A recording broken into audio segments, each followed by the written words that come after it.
Hello, and thanks for joining us. And today we're going to talk about current topics with Dr. Michael Laitman. Hello. Hello, everyone. And first of all, the terrible explosion that took place in Beirut. More than 2,000 tons of ammonium nitrate exploded, which created tremendous damage. Many people were left without a roof over their head, and this started a revolution in Lebanon. The government decided to resign, and here in Tel Aviv, the mayor lit up the municipality with the colors of the Lebanese flag, and this created many problems and disputes, and even the thought of projecting the Lebanese flag on the Tel Aviv municipality. I thought, on the one hand, the Jewish people are so warm-hearted. If they see suffering, they immediately identify with it. On the other hand, it's a country that, Dr. Laitman, I felt completely neutral in regard to this. The country itself is not that hostile. It in and of itself is not hostile. It only makes room for Kabbalah and other enemies of ours. On the other hand, I don't identify with the Lebanese people in any way. That they're neighbors. So for dozens and dozens of years, we didn't exactly feel that they're neighbors, the kind that you'd like to have. We had a few wars with them, and therefore I wasn't I wasn't really moved by something happening there. And I accepted these things in a very neutral way. In Lebanon, there were also mixed emotions. What? You're lighting up a flag. We'll light you up with our bombs. On the other hand, there were those that said, Nasrallah, what did you do for us better than Israel? And so on. Meaning there too, there is a kind of inner strife. How do you see this matter of the distrust of Lebanon toward Israel? I don't know. I looked at these things in a very cool way. What happened. They wanted to make room for Hezbollah. They weren't against it. They allowed Hezbollah to build all these storages there, and there's many more of it there, by the way. So, of course, now they'll say the price. As a Lebanese, what would you feel? I can't see myself instead of a Lebanese, but as I heard, again, they wanted to bring back a French regime. Do you think it's rational? Yeah? The Lebanese and France are very close. I'd be happy if that would happen. Why? You have there Christians, Muslims, Sunnis, Shiites. Why are they so disputed all? In the future, can they somehow make peace or something, complete each other? Dr. Laitman, no. Maybe a French regime can make between them, bring them to a kind of state where they don't eat each other, that they don't fight. Now, what about us? What about Israel? What should be Israel's correct attitude towards such a reality? As if it didn't happen. We have to think only about our own benefit and only strengthen our borders and to be ready to give an answer that they won't have second thoughts about doing something or not. So first of all, to protect ourselves. Not first of all, always. The entire world is around Lebanon now. How to help, how to support, do this, do that. Where should we be in regard to that? We don't have to be about that at all. How could it be? Why should I run? I remember Throughout history, Israel always went to help others. Oh, and that's beautiful. Dr. Laitman, beautiful, beautiful, but I don't see any good result. They even hate us more, because this is not our role. This is not what is expected of Israel. This is not what they expect of Israel. The forces of nature are arranged in such a way that all nations expect Israel something else. Expect of Israel something else. What? They feel that all bad things that happen to them happen because of Israel, because of its behavior, because Israel is not doing what it's supposed to be to bring good to everyone. Oh, and is it justified? Dr. Laitman, of course, were we to connect nicely with each other and pass this, the influence of the good connection between us onto them, they would have been well off too. It says so in the Torah and in our history in general. And therefore, as long as we fight, there will be no peace in any other nation and between nations. So if Lebanon will wait for us Israelis to reach peace, they'll have to wait for a long time. So you see, we have no point in lighting up their flag on in Tel Aviv. What do we have to do in order to really help?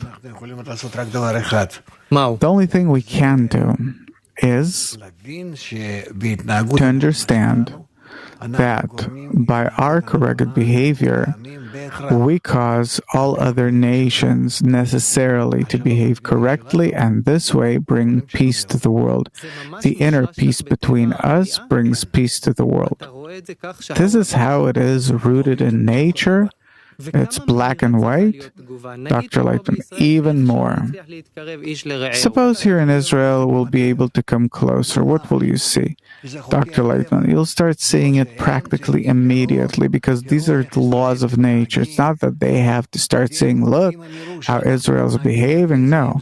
If they'll see that we are treating each other favorably, nicely in society, then maybe to them it doesn't seem as something good, because they don't want for us to be well off, to have a good society, internally connected, but it will happen necessarily that they will start relating to us nicely, against their own will, original will.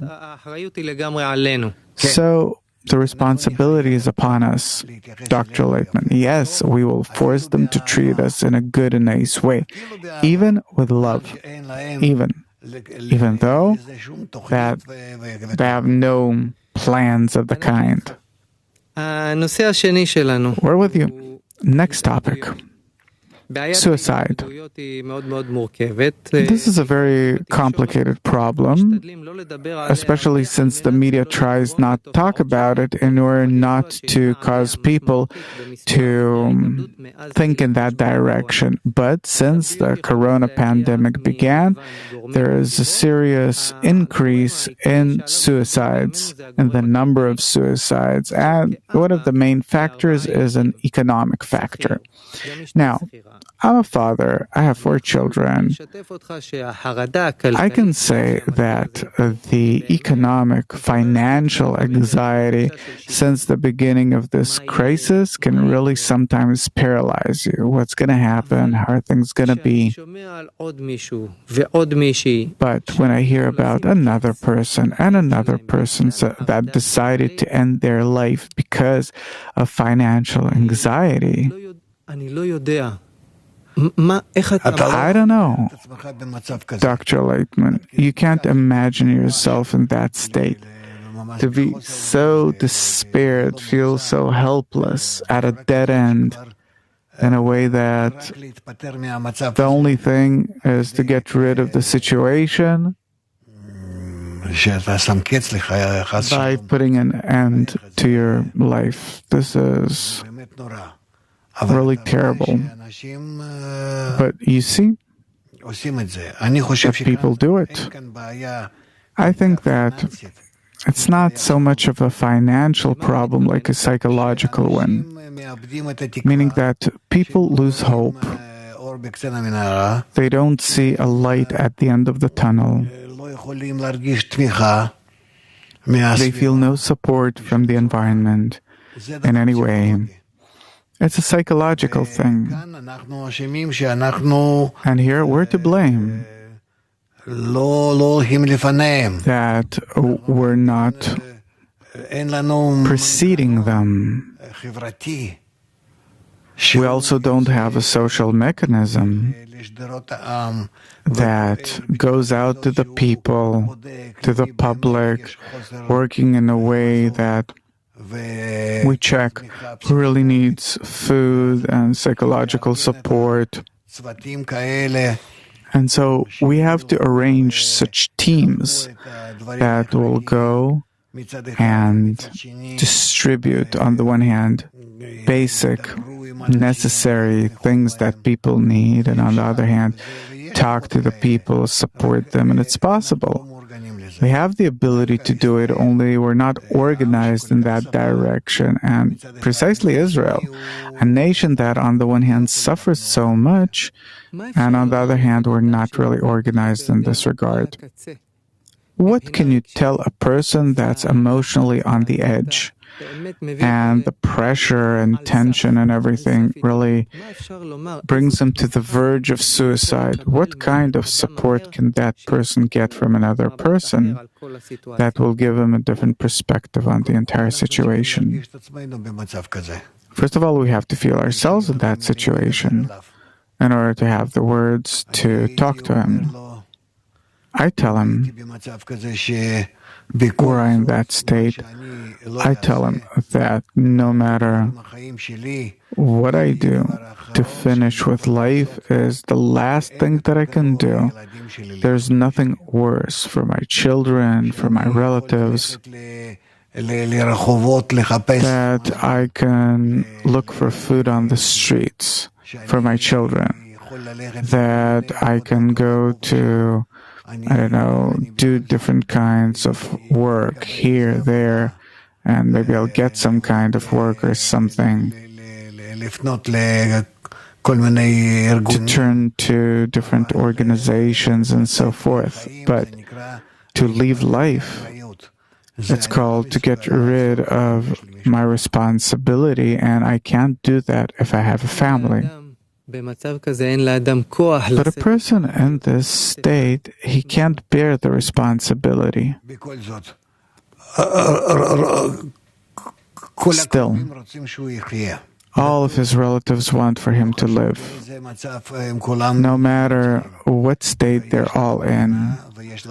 And we have a state, we have a country, we have a nation, and we have the ability to even go from home to home and even ask for money, for something. What do children feel about suicide if someone committed suicide? I think they feel this as betrayal. I had a father, I had a brother, I had a friend, and instead of bearing it together, looking for a solution together, he left me. Because he thought that once he's going to die, he didn't think about me, but he thought about himself, about getting rid of the pressure and the problems, so it's egoistic. We have to explain this to everyone, that this is an egoistic thing to do. It's forbidden to think that, because I love them. So what should a person put in his mind in addition to these kinds of thoughts that he has?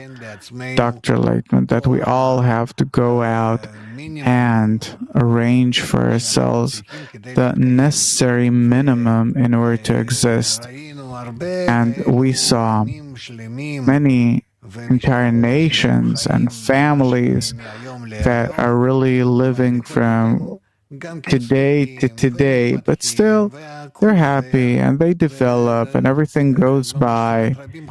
And really, a sorrow shared is a sorrow halved, and this is how the entire world is nowadays. And things are going to even become worse, but I have to flow with the entire world. I can't leave my relatives and show everyone that I'm so weak. To die is the easiest thing. And therefore, it's such a weakness that I can't allow myself. How does the wisdom of Kabbalah that you study, how does it relate to suicide in general? Very negatively. Because this is the last thing that a person can tell anyone, his relatives, the world, the Creator, that he does not accept what he got from life, meaning that he cannot justify what is happening to him, with him, meaning he says that he deserves something else. Why do you deserve something else? And if you do, why don't you fight for it? There's no such thing. Suicide is the worst possible state. I don't know how to put this in pretty words, but how to express it nicely, but it's unforgivable. This really shakes you up. Another thing we wanted to ask about are conspiracies. The conspiracy theories, especially since the corona crisis moved from the margins to mainstream, about how the virus was created, what is its purpose, maybe there is no virus at all, maybe they just want to implant chips in us to collect information, maybe dilute the population. In short, there are factors running the world like a shadow government behind the scenes. Now, that's not something new. It was said about the Kennedy murder, Rabin murder, and so on. When you look at these theories, you ask yourself, maybe there are things that we don't know. So maybe not all theories are right, but maybe something is true, and there are things that are going on that we don't know about. Is it possible that part of the things that theories talk about are true and correct? Dr. Laitman, to me it's not important at all. Because after everything, I believe and know, and I'm sure that it is signed by the upper force with the permission of the upper force and only. And I don't care how many people are involved in it and all the different forms in which they as if decide on, as if they're preparing this action. It's not important. It's all the Creator arranging in their mind, in their heart, and this how it's arranged. And so I never pay any attention to the people that are as if engaged, mixed in it, and do it. Never. It all comes from the Creator, that there's none else besides Him. And if someone's not religious, how should he relate to everything that's going on behind the scenes? Are there really people that are planning different things beneath the surface? Dr. Laitman, there are. And there are those that even say about themselves that this is what they do. In every country, you have such organizations. It's not a secret. And they're also not hiding. They say, yeah, we do it. I'm asking what happens behind the scenes. Is there like this spider's web that where they're thinking and planning how to catch all of us in the net? But this net, people run it. So what do you want? The Creator's behind them. But a person that doesn't believe in the upper force, that's his own business, believes or doesn't. I say how I see this. So what do you see? I see that there is none else besides him that arranges everything, and all those people that it seems to them that this is something that they're doing, and that there a force of theirs that's engaged here, and that they can initiate different evil plots. Fine, that's what they think. They don't understand that the Creator is behind all of their thoughts and actions and everything. How does the wisdom of Kabbalah relate to the Creator? Because different religions define it one way or another. How does the wisdom of Kabbalah relate to the Creator? It is the general, only, unique force that governs everything. Everything, including everything. That even though that it seems to us that there are many forces opposing particular forces, that this is how they act in reality and arrange all of reality for us, like plus, minus, day, night. Still, we have to understand that it all appears under one force, under its control, and there is nothing here that can come out any differently. If there are elites in the world that think about how to exploit mankind, then it's the upper force that's arranging this group that way, governing them, through them, working on reality, doing different things that seem to us bad. He does it. There's none else besides him. So if we accept this picture, it turns out that behind the different kinds of conspiracies, I don't even want to divide them into what's true, what's not. Suppose some conspiracy is true. Behind the conspirators, there's another conspirator that he's the one that Dr. Laitman. I agree. And what a conspirator. If so, what does he want? People, they want to exploit us, control us.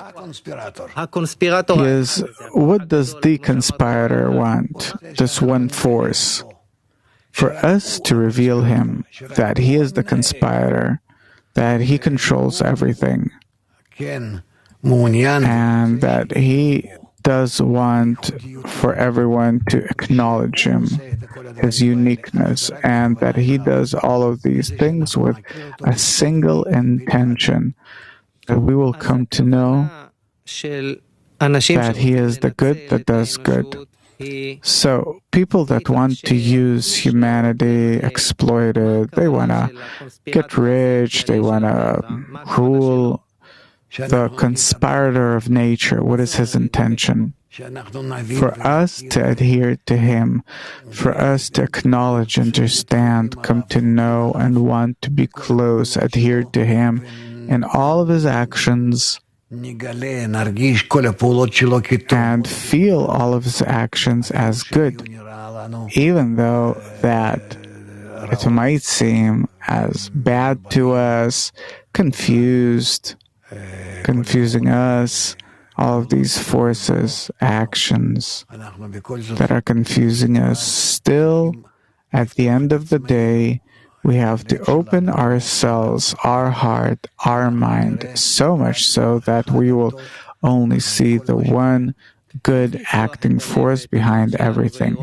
How can we open our heart and mind and see that one force? The entire system of this world was given to us for that. That if we